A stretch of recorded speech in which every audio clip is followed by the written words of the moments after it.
आप सबका मेरे YouTube चैनल वैचारिक क्रांति पर हार्दिक अभिनंदन है।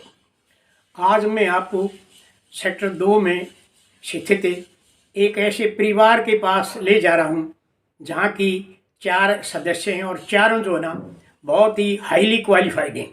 उनसे मैं बात करूँगा। मेरे साथ बैठे हैं मराठा साहब और उनकी धर्मपत्नी रमा शर्मा जी, और ये ट्रिपल MA हैं, डबल MPhil हैं और PhD हैं और थ्रू आउट फर्स्ट क्लास हैं। ये बड़ी आश्चर्यजनक बात है।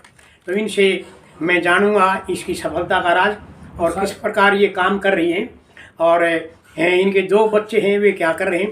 तो सबसे पहले मैडम, आपका मेरे YouTube चैनल पर हार्दिक अभिनंदन है, स्वागत है। मराठा साहब आपका भी। तो मैडम, सबसे पहले तो आप ये बताओ, आपने अपनी शिक्षा कहाँ से प्राप्त की थी? कहाँ किस विद्यालय से, कॉलेज से? कहाँ से? सीनियर सेकेंडरी स्कूल से की थी। कौन सी जगह? ये है नारनौल में। नारनौल में, ये। तो फिर कॉलेज एजुकेशन कहाँ से? ये भी गुड़गांव में की है। गुड़गांव में? हाँ जी। तो MA जो है ना, आपने कै सब्जेक्ट में कर रखी है? मैंने जी संस्कृत में MA, MPhil, PhD संस्कृत में है। हिंदी से MA हूँ मैं। और फिर मास्टर इन एजुकेशन और MPhil इन एजुकेशन। तो MPhil 2 सब्जेक्टों में? हाँ जी। वे कौन कौन से सब्जेक्ट हैं? एक तो MPhil in education, BEd college में लगी हुई थी मैं आज तक, और एक MPhil इन संस्कृत।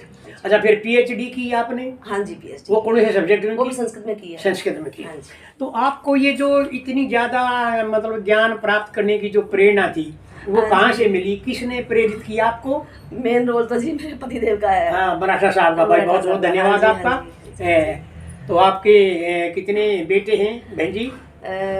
जी 2 बच्चे हैं, 2 लड़के हैं। अच्छा। और बड़ा वाला आर्मी में मेजर है। Yes, very good. हाँ जी। छोटे वाला या PhD कर रहा था जी यहाँ पे एमबीसी से। उसके बाद उसको IIT में एडमिशन हो गया मुंबई। यस। फिर उसका इन द मीन टाइम अभी फिर उसका सिलेक्शन हो गया इंडियन ऑयल कॉर्पोरेशन में। यस। वो IIT भी छोड़ के इंडियन ऑयल कॉर्पोरेशन ऑफिसर की पोस्ट मिल गई, वो वहाँ ज्वाइन कर लिया। अब वो आपने बताया UPSC की इंटरव्यू हुआ है? हाँ, UPSC का उसने IES इंडियन इंजीनियरिंग सर्विस का उसने किया 6 तारीख का। यस, ठीक है। अब उसका रिजल्ट वेटेड है। फॉर दी भाई हम भगवान से प्रार्थना करते हैं कि वो जो ना वो IAS ऑफिसर बने, उसके बाद दोबारा फिर मिलेंगे। तो आपने किन किन कॉलेज में काम किया, प्राध्यापक के रूप में या अध्यापक के रूप में? मैंने सर 10 कॉलेज में, स्कूल कॉलेज में काम किया है। अच्छा। हाँ जी। चरखी दादरी में किया। यस। DES स्कूल में किया। DRK स्कूल चरखी दादरी में किया।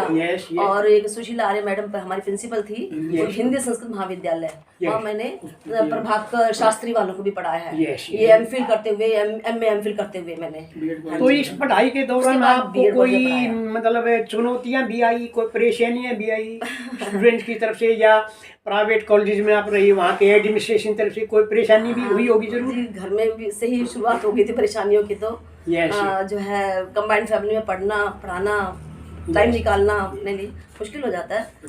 तो मराठा साहब का योगदान ज्यादा रहा है। बिल्कुल जी। हाँ, ठीक है, बहुत धन्यवाद आपका। आपने परिवार को शिक्षित बनाया भाई। हाँ जी। मराठा साहब सर, हमारे माँ बाप जी की प्रेरणा और उनके आशीर्वाद के बिना ये संभव। ये तो होता ही है, बुजुर्गों का आशीर्वाद तो होता ही है।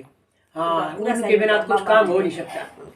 अच्छा, एक आजकल आप देख रहे हो, आज का जो युवा वर्ग है ये पथभ्रष्ट हो गया है, न माँ बाप की इज्जत करता है, न पढ़ाई करते हैं, नशे में डूब गए और झगड़ेबाजी में रहते हैं। उनको आप क्या सुझाव दोगे, क्या करना चाहिए उन्हें? पहले तो परिवार से ही अच्छे संस्कार मिलने चाहिए। माँ बाप से बच्चों पर निगरानी रखें। यस।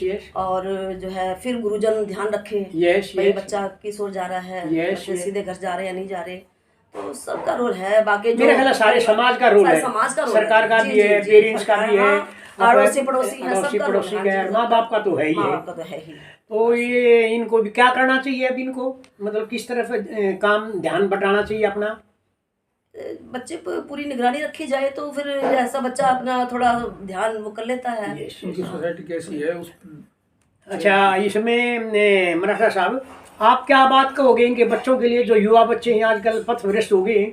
ऐसा सबसे बड़ी कमी होगी संस्कार की। बड़े छोटे की लिहाज खत्म होगी। किसी का डर नहीं रहा। अपने माँ बाप का भी डर नहीं रहा। माँ बाप भी कहते एक 2 बच्चे हैं, अगर उनको धमका दोगे तो वो कोई और गलत स्टेप उठा लें, इस वजह से माँ बाप भी बेचारे दबे बैठे। नहीं, ये तो कारण रहे ना, इनको मतलब ठीक लाइन पर लाने के लिए का तो क्या सुझाव दोगे आप? जी, ठीक लाइन का तो आसान तरीका है, जो घर के आस पड़ोस के जो बुजुर्ग आदमी हैं वही उनको शांत पूर्वक बैठ के समझाएं, तब उसका असर ज्यादा हो सकता है। ठीक है। अब मतलब हम अपने बच्चों की ट्यूशन खुद नहीं देते, हम अपने बच्चों को दूसरे के पास ट्यूशन भेजते हैं। दूसरे के पास। ठीक है। तो वो दूसरे आदमी उनको जो असर जितना पड़ेगा उतना घर परिवार वालों को कम पड़ता है। अच्छा, मेरा एक YouTube चैनल है मैडम, वैचारिक क्रांति। ये चैनल मैंने इसलिए बना है क्योंकि समाज में विचार बहुत प्रदूषित हो गए। इनको कुछ कम करने के लिए, मतलब इन विचारों को शुद्ध करने के लिए मैं चैनल बना रहा हूँ। इसके अंदर बहुत बड़े प्रोफेसर, वाइस चांसलर्स, रजिस्ट्रार्स, बड़े बड़े विद्वान, डॉक्टर्स, इंजीनियर्स का इंटरव्यू लेकर मैं डालता रहता हूँ। तो इसी संदर्भ में आपके पास आया हूँ ताकि जो है ना हमारे युवा वर्ग जो इधर उधर भटक रहे हैं उनको प्रेरणा मिले। और उन मेरे जो चैनल है इसका जो मेरे दर्शक हैं, लगभग 700 मेरे सब्सक्राइबर हैं, उनको आप क्या संदेश दोगे इस चैनल के बारे में?